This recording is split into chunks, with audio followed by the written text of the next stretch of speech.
TET की इस video में। इसमें आप जानेंगे कि सबसे महत्वपूर्ण क्या है। पर्यावरण से संबंधित क्वेश्चन आते हैं, इन्वायरमेंटल स्टडीज़। तो वो इससे कैसे क्वेश्चन बनते हैं, आइए हम इसको अच्छे से अध्ययन करते हैं। पर्यावरण अध्ययन परिवेश के सामाजिक और भौतिक घटकों की अंतःक्रियाओं का अध्ययन है। अतः जब हम अपने परिवेश अर्थात इर्द गिर्द उपस्थित उपरोक्त सामाजिक और बौद्धिक घटकों को समझने का प्रयास करते हैं तो वही पर्यावरण अध्ययन कहलाता है। ठीक, जैसे हम अपने आसपास के जो भी क्षेत्र होते हैं उसमें क्या हो रहा है, क्या नहीं हो रहा है, क्या भिन्नताएँ हो रही है, क्या घटित हो रही है, वही हम जानते हैं और देखते हैं, उसको जानने की इच्छा होती है। इसे हम पर्यावरण घटक अध्ययन कहते हैं। पर्यावरण अध्ययन में 3 घटक होते हैं, तो जो कि पहला है सामाजिक घटक। पहला सामाजिक घटक जिसमें हम भाषा आता है। भाषा यानी जो बोलते हैं, मूल्य जो हम वस्तुओं का आदान प्रदान करते हैं उसका, संस्कृति यानी जो हम सभ्यता में रहते हैं जैसे समाज में, वो हमारी संस्कृति होती है। भौतिक घटक वनस्पति, पशु पक्षी, हवा, पानी, ये सब होते हैं। वनस्पति में हमारे जो पेड़ पौधे होते हैं, पशु पक्षी में जो आसपास के पशु पक्षी होते हैं, जंगली और पालतू और आदमी, ये सब आदमी यानी मानव यानी ये सब जीव जंतु या हवा पानी, ये सब भौतिक घटक है। पर्यावरण यानी जो हम सीखते हैं पर्यावरण के बारे में। तो एजुकेशनल जो होता है, एनवायरमेंटल एजुकेशन। पर्यावरण शिक्षा में लोगों को बताया जाता है कि प्राकृतिक पर्यावरण के तरीकों पर प्रदूषण मुक्त पर्यावरण कैसे बनाए रखने के लिए पारिस्थितिक तंत्र को कैसे व्यवस्थित रखना चाहिए, ये भी हमको बताया जाता है पर्यावरण शिक्षा में। अर्थात पर्यावरण के विविध पक्षों और इसके घटकों एवं मानव के साथ अंतर संबंध, पारिस्थितिक तंत्र, प्रदूषण, विकास, नगरीकरण, जनसंख्या आदि का पर्यावरण पर प्रभाव आदि की समुचित जानकारी देना उद्देश्य है। शिक्षा का मुख्य उद्देश्य ज्ञान प्राप्त प्रदान करने के साथ साथ जागरूकता पैदा करना, चिंतन का एक दृष्टिकोण पैदा करना और पर्यावरणीय चुनौतियों को नियंत्रित करने के आवश्यक कौशल को प्रदान करना होता है।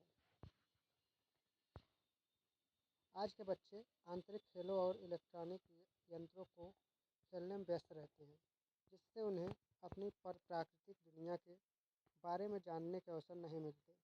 छात्रों का अपने परिवेश से परिचित कराने के लिए प्रोत्साहित किया जाना चाहिए और इसलिए पर्यावरण शिक्षा को पाठ्यक्रम में शामिल करना आवश्यक है। ठीक, ये महत्वपूर्ण होते हैं। पर्यावरण अध्ययन के उद्देश्य क्या होते हैं। NCF 2005 objective of environmental studies. बच्चों का एक उनके वास्तविक संसार, प्राकृतिक एवं सामाजिक सांस्कृतिक से परिचित करवाना, पर्यावरण ज्ञान एवं समझ विकसित करना होता है। प्रकृति में पारस्परिक निर्भरता तथा संबंधों का ज्ञान कराना तथा समाज का विकास करना भी, ये भी महत्वपूर्ण हो जाता है। पर्यावरण के अनुकूल मनोवृत्तियों तथा मूल्यों को प्रोत्साहित एवं पोषित करना, अवलोकन, रचनात्मक कौशल तथा सकारात्मक क्रियाओं को बढ़ावा देना। पिछले और वर्तमान पर्यावरण की मध्य तुलना विद्यार्थी कर सके। अतीत से अब में पर्यावरण में क्या परिवर्तन आया है उसका भी हम मूल्यांकन कर सकें। पर्यावरण मुद्दों के प्रति विद्यार्थियों को जागरूक होना जरूरी होता है। पर्यावरण के संरक्षण और प्रबंधन के लिए प्रभावी कार्यवाही का महत्व बताना भी जरूरी हो जाता है। प्रश्न उठाने की क्षमता एवं उनका स्तर देने के लिए परिकल्पना, हाइपोथेसिस बनाने की क्षमता का विकास करना पर्यावरण के अध्ययन के अंतर्गत आता है। परिकल्पनाओं की जांच के तरीके, सोच पानी एवं उन तरीकों को काम में लेने के लिए आवश्यक क्षमताओं का विकास करना भी पर्यावरण का मुख्य उद्देश्य हो जाता है। निष्कर्ष निकालने व एवं चिंतन की क्षमता का विकास करना भी पर्यावरण का एक मुख्य स्रोत माना जाता है। बच्चों को करके सीखने का अवसर मिले, खोज करने के लिए पर्याप्त स्थान मिले, ये भी पर्यावरण का महत्वपूर्ण घटक होता है। भौतिक और सामाजिक परिवेश के प्रति संवेदनशीलता का विकास करना होता है, ये भी महत्वपूर्ण हो जाता है। तो हम यहीं तक। जय हिंद, जय भारत।